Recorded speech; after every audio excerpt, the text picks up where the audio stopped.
कुरा छ यहाँनिर मत्तीको सुसमाचार 28 अध्यायको 1।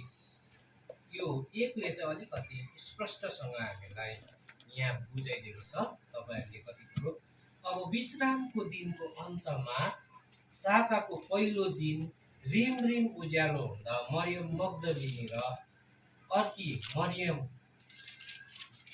चिहान हेर्न आए भनेर भन्नुभएको छ। हेर्नुहोस् है, तपाईँहरूले यो एउटा फर्स्ट पोइन्टमा जाँदा अब विश्रामको दिन भनेको छ है।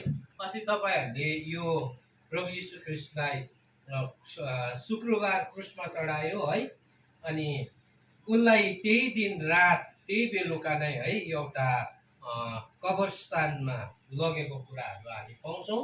भोलिपल्ट चाहिँ विश्रामको दिन थियो।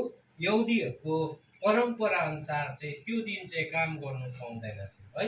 तपाईँहरूले त्यहाँ सुन्नुभएको छ, जसले चाहिँ विश्राम दिनको दिन काम गर्थे उहाँलाई चाहिँ के गर्ने थियो, यहुदी दस्तुरहरू अनुसार ढुङ्गाले हिर्काएर मार्ने चलन थियो है। अनि त्यो दिन चाहिँ काम गर्नु पाउँदैन थियो। अनि प्रभु यीशुको मृत्यु पनि है, मृत्यु क्रुसमा टाँगेको मृत्यु पनि शुक्रबार है।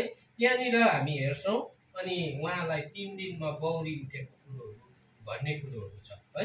अनि हामी यहाँनिर हेर्छौँ विश्रामको दिनको अन्तमा है साताको पहिलो दिन रिमरिम उज्यालो हुँदा भन्ने कुरा चाहिँ आज हामी हेर्छौँ।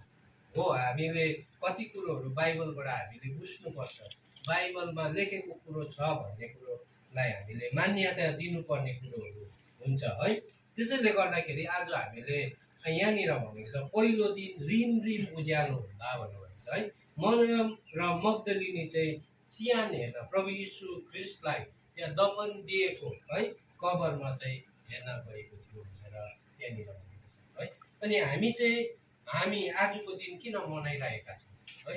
आजको दिनभित्र हामी किन आइरहेका छौँ है? प्रभुको पुनरुत्थान है, प्रभु यीशु जिउँदो भएको दिन है, यो कुरोलाई आज हामी मनाइरहेका छौँ भनेर पहिलो कुरोले हामीलाई यहाँबाट हामीलाई है स्पष्ट है बनाइराखेको छ। आज हामी कति क्रिस्चियनहरू अन्यलमा छौँ। शनिबारको अरे त है खास दिन मनाउनु पर्ने, हामी नै अन्यलमा परिरहेका छौँ है। हामीलाई कुन दिन हो? हामी इसाईले के मनाइरहेका छौँ भन्ने कुरोहरूमा हामी छौँ। कहाँ हामी त झुटो त होइन भन्ने कुराहरूमा हामी गइरहेका छौँ। तर यहाँ बाइबलले चाहिँ स्पष्ट रूपमा भनेको छ साबतको दिन भनेको कुराहरू पनि छ है यहाँनिर है। यहाँनिर विश्रामको दिनको अन्तमा भनेको है। हो, शनिबार